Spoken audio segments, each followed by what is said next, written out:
Coucou tout le monde, donc on se retrouve aujourd'hui dans une nouvelle vidéo où je vais encore vous parler de sacs et je vais vous parler de mon premier achat Chanel, mon premier sac Chanel. Donc ce sac là, je l'ai acheté dans la boutique de Cannes en juin. Donc ça fait déjà 2 mois que je l'ai et 2 mois que j'en profite.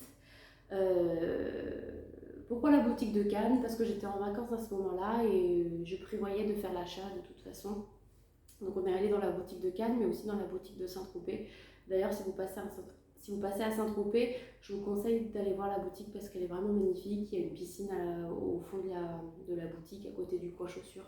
Franchement elle est magnifique. Du coup je l'ai acheté à Cannes et j'hésitais entre cette couleur-là et la couleur beige.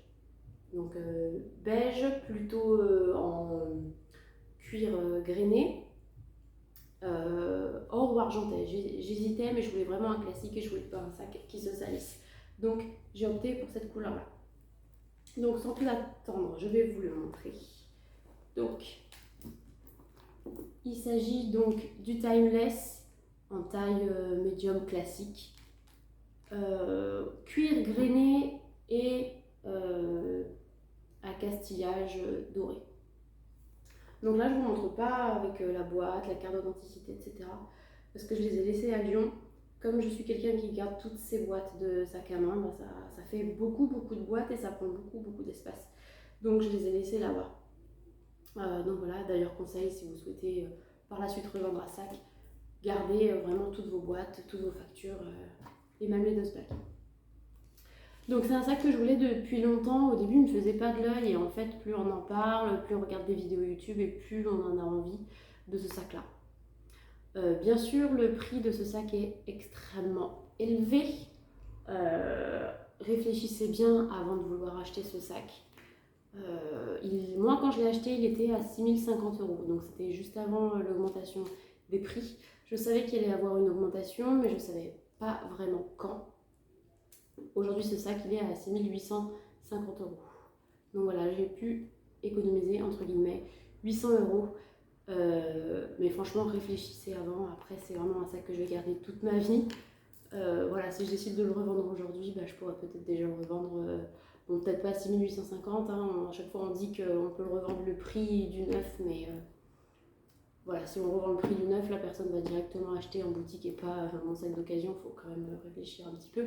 Mais peut-être que dans, en effet, 10 ans, si je décide de le revendre, je pourrais largement le revendre au-delà du prix que je l'ai acheté, soit 6050 €. Donc,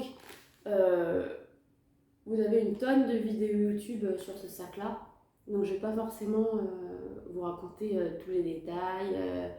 L'histoire du rouge à lèvres à l'intérieur, la poche secrète pour les papiers, etc. Voilà, je voulais simplement vous le montrer, peut-être plus en détail au niveau de la vidéo pour que vous puissiez voir vraiment comment il est. Excusez-moi, il y a mon chat qui vient de passer. Donc voilà, j'ai vu aussi qu'il y avait pas mal de youtubeuses qui l'avaient acheté, donc vraiment ce modèle-là. Donc bon, ça montre quand même que le sac il n'est pas inaccessible, en tout cas en 2021, au moment où je vous parle. Donc voici l'intérieur. Donc moi je l'ai utilisé, donc pas tous les jours bien sûr, mais quelques fois et je ne l'ai pas encore abîmé. Et c'est pour ça que j'ai pris le cuir grainé parce que vraiment, moi j'ai souvent tendance peut-être à griffer mes sacs avec mes ongles ou je sais pas, j'ai vraiment pas de chance parfois. Donc j'ai vraiment choisi le cuir grainé. Pourtant le cuir lisse me faisait de l'œil, mais quand je l'ai vu, j'ai tout de suite vu que c'était trop fragile. Donc voilà, à l'intérieur, ils m'ont donné une petite pochette comme ça pour mettre à l'intérieur du sac. Il est made in France. Quand vous le pliez, vous avez des petits défauts comme ça. Donc le cuir qui se plie un petit peu. Voilà. Au niveau du double C, J'ai pas forcément de griffure pour l'instant, donc ça tient bien. La pochette. Hop. Et la place à l'intérieur.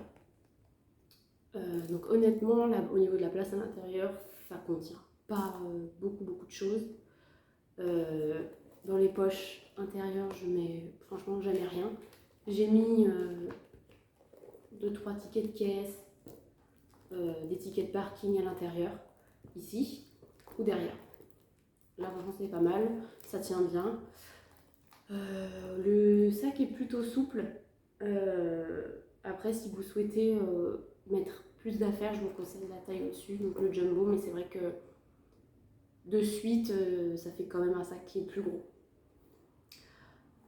Au niveau de la du rabat, ici, c'est dur de mettre le petit...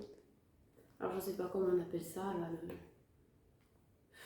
bref, voilà, hein, vous m'avez compris. C'est quand même assez dur de fermer le sac comme ça. Donc moi, souvent, ce que je fais, c'est que je ferme directement sans fermer le rabat. Sauf qu'en fait, quand je fais ça, j'ai mon cuir ici en fait qui se plie un petit peu. Et ça abîme mon sac. Donc en fait, quand vous avez votre sac qui est déjà un peu rempli et que vous avez du mal à le fermer ici, tout de suite vous fermez comme ça, hop, mais vous voyez pas qu'à l'intérieur, ça abîme en fait. Donc voilà, je vous conseille de ne pas faire comme moi. Fermez bien votre sac comme ça.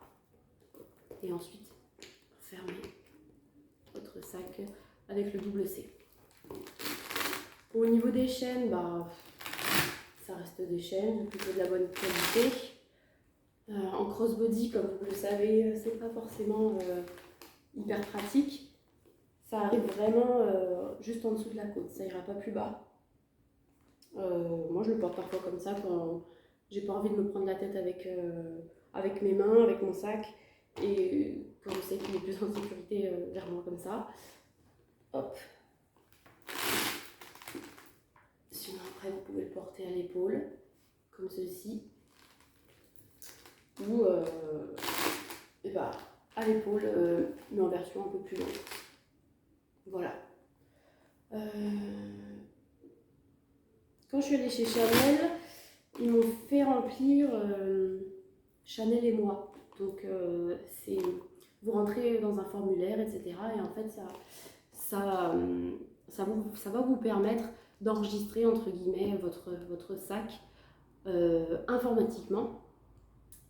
Et ils ont revu la garantie des sacs à la hausse. Donc il me semble que c'était peut-être 2 ans et c'est passé à 5 ans maintenant. Donc votre sac, si vous l'achetez en tout cas en 2021, il est garanti 5 ans. J'avais entendu parler de puces électroniques dans les sacs Chanel. Donc le mien, il n'en a pas. Peut-être que ceux qui sont aujourd'hui à 6850 € en ont, il me semble que oui. Après, je ne suis pas assez experte de Chanel pour vous dire ça. Voilà. En tout cas, c'est vraiment un sac dont je suis vraiment contente. C'est un sac qui me plaît beaucoup. Donc si c'est un sac qui vous plaît à vous aussi, économisez pour votre sac. Même si je sais que tous les ans il augmente de prix, allez-y, il y a toujours le marché de la seconde main qui propose de nombreux sacs. Donc allez-y, après allez faire un tour chez Chanel, il y a souvent des nouveaux modèles qui peuvent vous plaire. Il n'y a pas uniquement le Timeless qui est joli. Donc voilà, si vous avez des questions, n'hésitez pas à les poser en commentaire. Et puis on se retrouve prochainement dans une nouvelle vidéo. Bye bye!